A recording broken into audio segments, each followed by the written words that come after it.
Friends, welcome back to YouTube channel. చూడండి, నేను వచ్చి ఒక ప్యాన్ పెట్టుకొని ప్యాన్లో ఆయిల్ వేసుకున్నాను.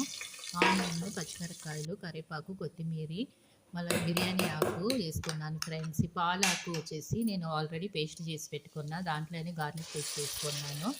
ఇది కుక్కర్లోనే వేసుకున్నా. బాగా నూనెలోనే బాగా ఫ్రై అవ్వాలి. ఇట్లా బాగా ఫ్రై అవుతే బాగుంటుంది ఫ్రెండ్స్. ఎంత టేస్టీగా ఉంటుంది ఇది తింటే. ఇట్లా వెరైటీగా చేసుకొని తింటే ఎంత బాగుంటుంది. నేను వచ్చేసి బీన్స్, ఇంట్లో ఏముందో బీన్స్, క్యారెట్ క్లీన్గా వాష్ చేసుకొని కట్ చేసి వేసుకున్నాను. కొంచెం చిల్లీ పౌడరు, కొరిండర్ పౌడర్ వేసుకున్నాను, పసుపు, గరం మసాలా వేసుకొని బాగా ఫ్రై చేసినాను ఫ్రెండ్స్. నేను 1.5 గ్లాసు బియ్యం తీసుకున్నా, 3 గ్లాసులు వాటర్ పోసుకుంటా ఉన్నాను ఫ్రెండ్స్. ఇట్లా బాగా ఫ్రై చేయాలి. మీకు చెప్తా ఉన్నాను చూడండి. ఇట్లా బాగా కలపాలి. ఇట్లా కలిపేసి వాటర్ పోసుకుంటా ఉన్నాను చూడండి. 1.5 గ్లాసు బియ్యంకి 3 గ్లాసులు నీళ్ళు పోసుకున్నాను. ఒక గ్లాసుకి బియ్యంకి 2 గ్లాసులు నీళ్ళు పోసుకున్నాను. అట్లా ఇట్లా ఎక్స్క్యూజ్ ఇట్లా సాల్ట్ వేసుకున్నాను, కల్లుప్పు.